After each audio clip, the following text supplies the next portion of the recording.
Selamat petang guys, selamat petang. Seperti biasa, balik petang-petang ini macam ni lah kita. Perjalanan tu masih jauh, lebih dari setengah lagi.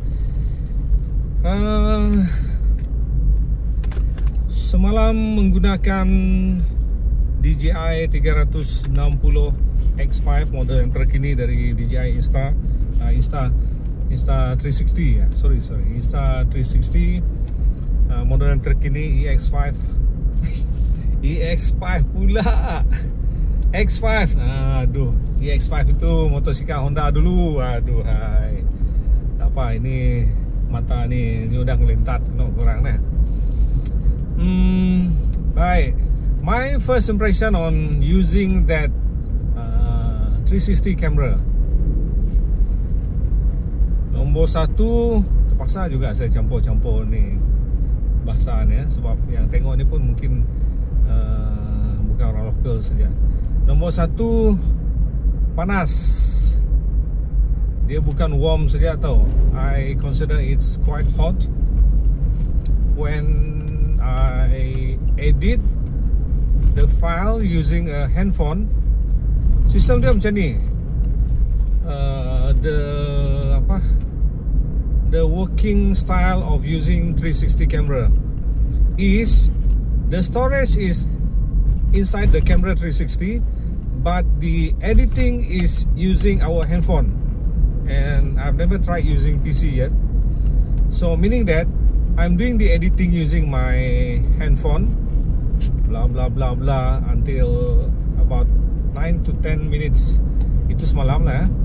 I edited. Macam boleh tahan juga tu sebab geser-geser ada satu saja. But the storage is still inside my the camera. Only after that, when I export it, barulah file itu dari kamera masuk ke storage handphone saya. And that is going to be one video file that I macam kita terimalah sebagai satu file yang saya rakam, yang sudah sah dari kamera ni, yang sudah sah, barulah dia di handphone ni. Macam tu dia punya konsep, the working style of using 360 camera. So I can move or transfer the file, I think, because I never tried it, from the video from that 360 into my handphone. I think ya, itu kan belum cuba, tapi saya fikir boleh. Cuma mungkin dia akan makan storage di handphone saya nanti, sebab saya semalam pakai 4K. Dan bila dia masuk sini, memang 4K itu akan makan storage di sini. Lagi dengan video-video dalam handphone saya memang tidak berapa okey juga tu. So the relevant on using this camera is still let the storage, let the raw video file inside our camera, and then we're using editing using the apps. Okay, we're using the apps and doing the editing. Then only we can export it into one file inside our handphone. Jadi itu perkara pertama. Yang kedua, nanti barulah kita boleh letak dia punya effect or some audio or intro and outro of the file.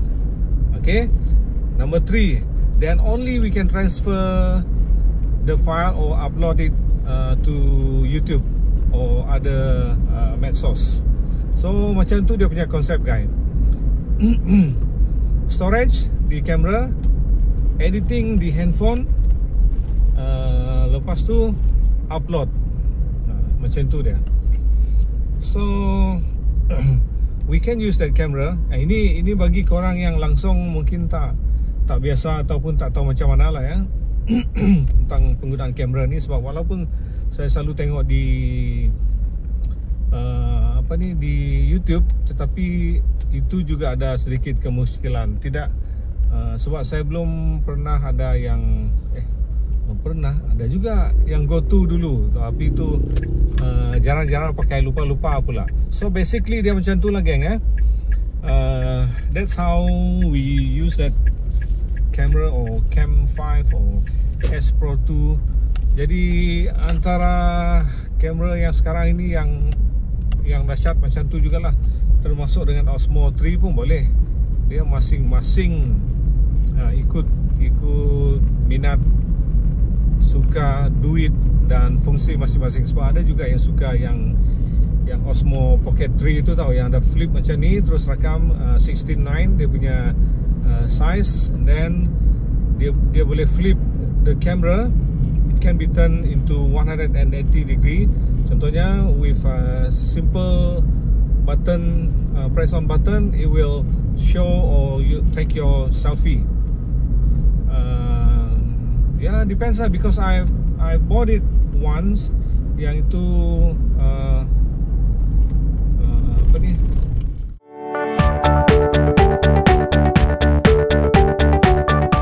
Pocket 2 dulu ke apa? Tapi saya dah jual lah. Mungkin cita rasa saya tidak berapa melekat ke arah itu. Kadang-kadang kau merakam macam ni kan, sebab dia tak ada skrin yang besar. Mungkin yang 3 sekarang ni okey lah. Kau rakam macam ni, rupa-rupanya dia punya lens tu naik atas saja tu. Alamak, aku dah hilang berapa second dah.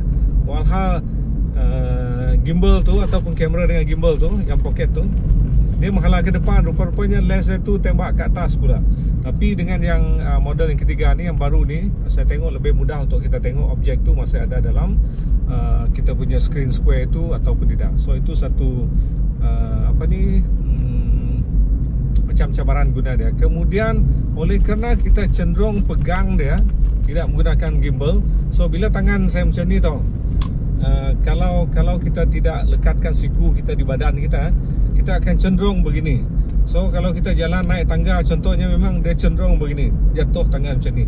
So efek gimbal dia tu pun memang tidak akan berapa efektif kalau kita berjalan macam tu. Kecuali you stop and then you do left, right, up, down, itu memang smooth. Sebab dia punya kepala tu betul-betul memang macam kepala ayam tu ya.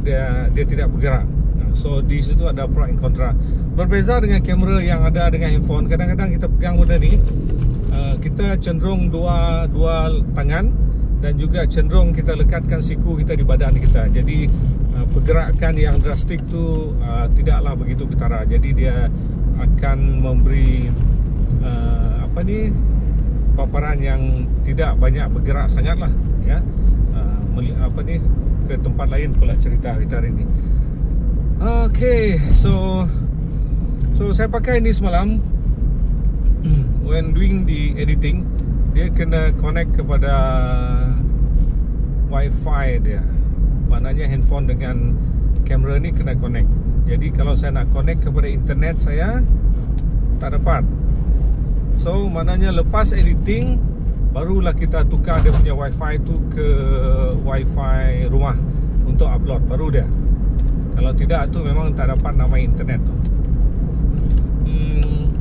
Seterusnya, kalau kita interview, saya rasa bagus sangat pakai ni.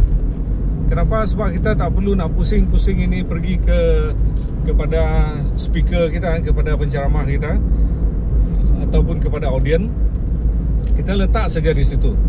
Once yang ini bercakap, kita hanya buat editing dia. Kita geser-geser sliding saja nanti, terus ke muka dia. Maknanya kamera tu terus record dia. Jadi tak perlu kita pusing-pusing kamera ni. Ini yang saya tengok sangat bagus untuk 360 ni. Banyak lagi fungsi dia. Ada yang macam auto track dia kata lah, tapi saya belum lagi buat benda tu sejauh mana. Kalau auto track itu akan bagus kalau berdasarkan pergerakan ataupun suara, hanya dengan meletakkan kamera ini di atas meja saja. Macam kami bertiga semalam tu, saya terpaksa geser-geser dia supaya orang yang bercakap itu akan ada muka ditunjukkan ya. Okey, apa lagi? Selain pada itu, ketahanan bateri dia saya pun tak cek semalam sebab dengan urusan lah, dengan sibuk sana sini. So belum lagi saya sangat fokus kepada benda tu. tengok juga data-data dari internet, memang dia oleh kena cacat merbah saja dia punya recording tu kan. So mungkin adalah dia sedikit kalah kena dengan action cam yang satu hala saja. Tapi bagusnya ini, dia pun boleh satu hala saja, single lens ke depan saja, jimat bateri, jimat ruang. Dia boleh ke 1080 dia punya quality ya, megapiksel. Tapi kalau dia dual lens, dia boleh 4 dengan 8K.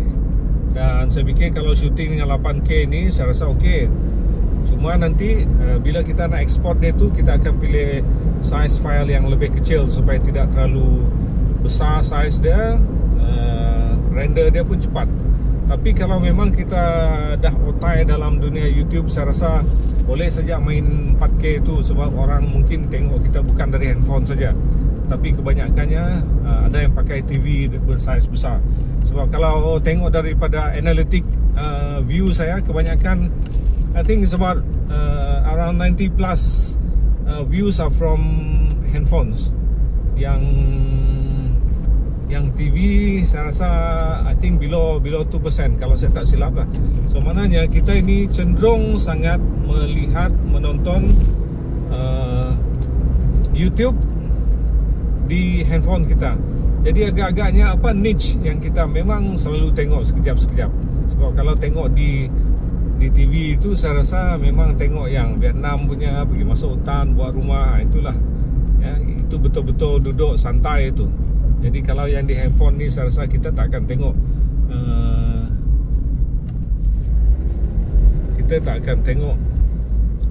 video-video yang macam tu, melainkan cerita something very viral, urgent, or info. Mungkin macam tu lah. Kalau kita nak rehat tu, dia mungkin lain lagi. So okay guys, itu sedikit info. Thank you untuk yang tetap setia menonton. Dan seperti yang saya beritahu sebelum ini, saya memang berusaha untuk mengangkat jam tontonan saya supaya mencukupi syarat untuk ke level seterusnya. Maklumlah, lama dah off, tiba-tiba tengok alamak, so I have to do something else in order to follow the rules of YouTube. I say man. Jadi jam untuk kali itu lah banyak. Tok jam kita aku kutap berjalan lah banyak, nak datang gagak kan. Jadi berkongsi ke penemu info aja banyak. So nanti nyecun kalau kita tadi. Terima kasih laban ke selalu dengar. Till we meet again. Selamat maju jaya.